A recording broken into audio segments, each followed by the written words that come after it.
What's up, guys? Welcome back to some more Marvel Contest of Champions, and this is the beta test for Carnage. For this test, I took him to rank 5 just because he does have a low attack base. Even maxed out at rank 5, it only goes up to 2048, which is about 100 less than Void. So, yeah, it's very low. If you wanted to use him in Labyrinth of Legends, you're not going to be able to get his attack high enough to get the extended rage timer. So yeah, he's not awakened, so I don't get that extra power gain, which you will see. I believe maxes out at that 1%, a little over 1%. But I'm about to go over his champion spotlight. So as you can see, his buffs are still the same. They just increased the potency of them. So you still gain them the same way. You still have to throw the special, and then the last buff that you have before the timer runs out is the one that you get. They did increase the chance from 80% to 100% to inflict a bleed on already bleeding champions. Heavy attack, they increased the strength and the duration of the bleed. The big thing is the new ability, which if they are bleed immune, then you will have 100% chance to armor break them.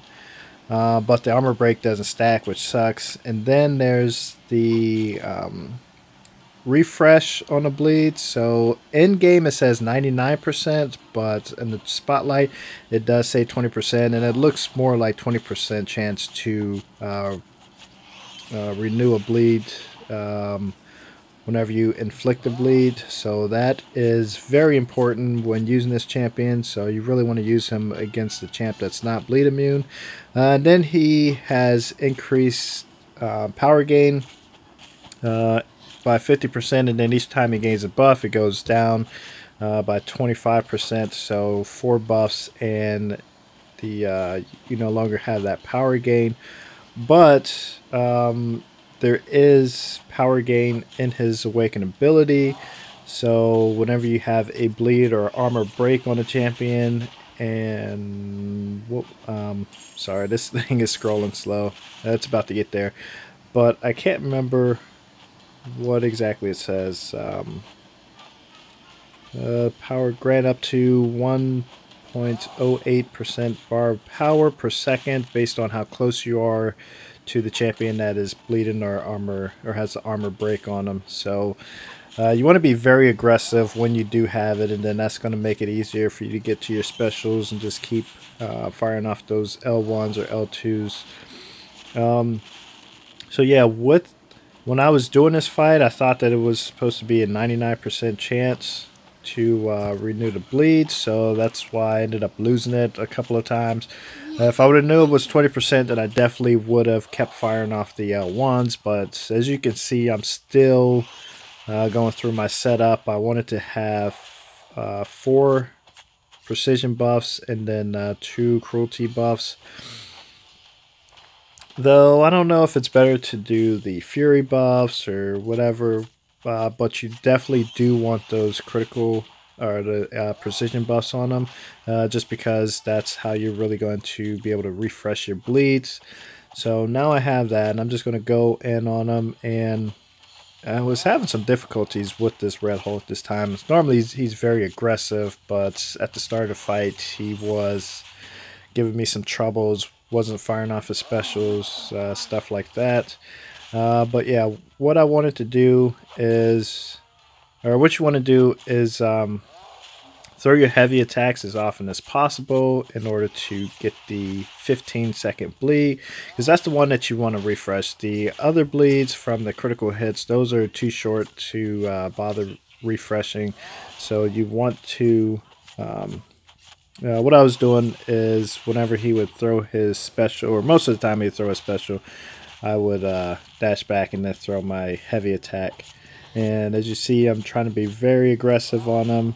And you have to watch the bleed timer, the slower bleed timer on your main ones.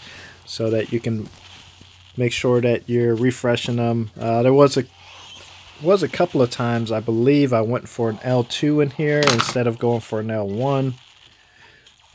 So that did mess me up because I was thinking, you know, the L2 does cause critical hits, which is going to cause bleeds, and then that should refresh it, but it didn't. As you can see, I'm up to 10. The most that I've gotten up to was 20 plus. I can't remember what exactly it was. It was low 20s, like 22, 23, something like that. But yeah, just want to keep baiting out those first specials with him and just keep spamming that L1.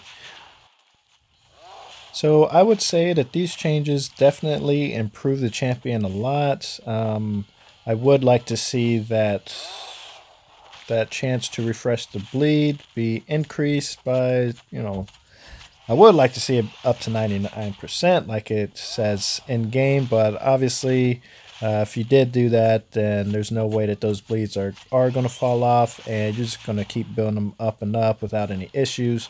And then you can just spam your L2 or whatever instead of relying on the L1. Because really, to refresh the bleeds, you want to use the L1.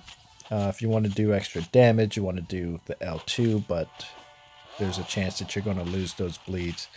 But I am going to do more testing on them. I want to probably bring in a power gain synergy just to see how high I can get those bleed stacks.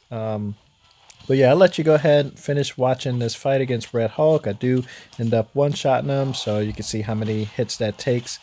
I actually did it in the first time I did this. It was shorter, but I did have a little bit of power gain synergy on there, and I did spam the L1 and didn't bother with the L2 at all.